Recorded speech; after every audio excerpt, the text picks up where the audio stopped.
নমস্কাৰ বন্ধু বান্ধৱীসকল, technology info আৰু NS আদৰ্শ বিদ্যাপীঠ দুয়োটা চেনেললৈ আপোনালোকক স্বাগতম জনাইছোঁ। তো আজিৰ পাৰ্ট নম্বৰ 4।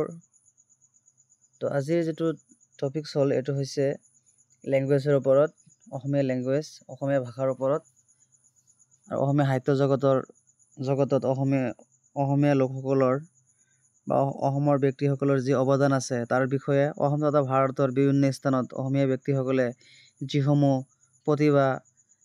নিজৰ প্ৰতিভা দাঙি ধৰিছিল বা নিজৰ কৰ্মজীৱনৰ পাতনি মেলিছিল তাৰ বিষয়ে মই ইয়াতে থুলমূলকৈ আলোচনা কৰিম।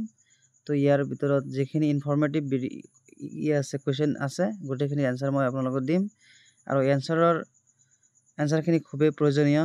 আগন্তুক আহিবলগীয়া 3rd গ্ৰেড 4th গ্ৰেড এৰিয়াৰ যিটো আছে বা DLED আছে, DLED টেট গোটেইখিনিত লগত চিলেবাছৰ লগত মিল ৰাখি মই কুৱেশ্যনবিলাক পোষ্ট কৰিছোঁ আৰু এই কুৱেশ্যনবোৰ খুবেই ইনফৰ্মেটিভ। তো আপোনালোকে ভিডিঅ'টো স্কিপ নকৰাকৈ সম্পূৰ্ণ চাব। যদি আপোনালোকে নতুন তেনেহ'লে মোৰ চেনেলটো ছাবস্ক্ৰাইব ৰাখিব আৰু আপোনালোকে বন্ধু বান্ধৱীক ভিডিঅ'টো শ্বেয়াৰ কৰিব যাতে সকলোৱে চাব পাৰে। তো বলক পলম নকৰি ভিডিঅ'টো আৰম্ভ কৰোঁ। আজিৰ প্ৰথম কুৱেশ্যন হৈছে, প্ৰথম অসমীয়া গল্প সংকলনৰ নাম হৈছে সুৰভি।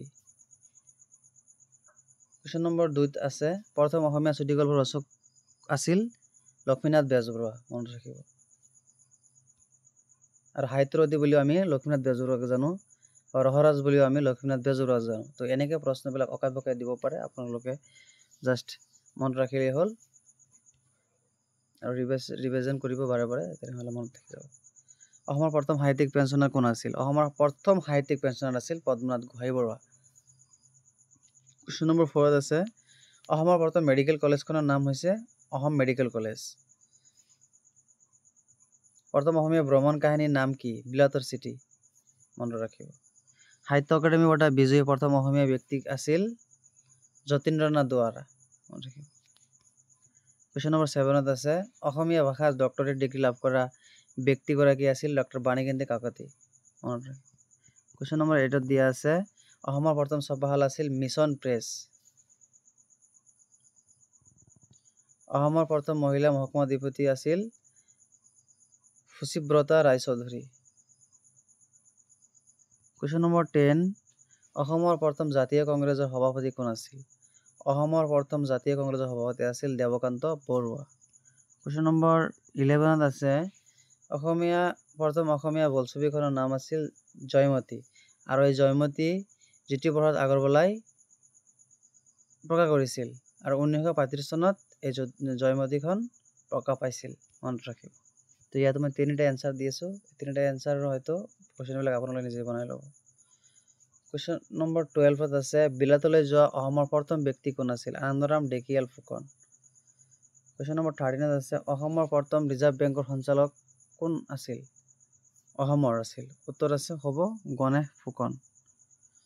কুৱেশ্যন নম্বৰ 14, অৰ্থাৎ আজি লাষ্ট কুৱেশ্যন, অসমৰ প্ৰথম প্ৰধানমন্ত্ৰী কোন আছিল?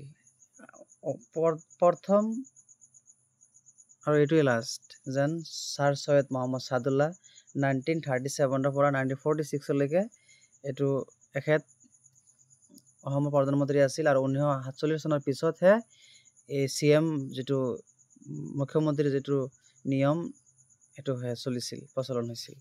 তো আজিৰ এইখিনি।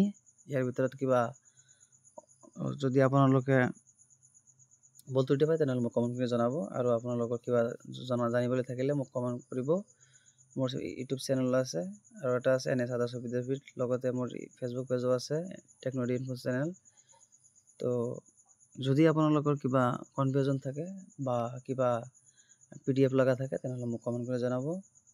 কোনটো টপিকছৰ ওপৰত ভিডিঅ' লাগে সেইটো মোক জনাব পাৰে আৰু ভিডিঅ'টো শ্বেয়াৰ কৰিব আপোনালোকৰ বন্ধু বান্ধৱীলৈ যাতে সকলোৱে চাব পাৰে। তো আজিৰ কাৰণে বিদায় মাগিছোঁ। ধন্যবাদ।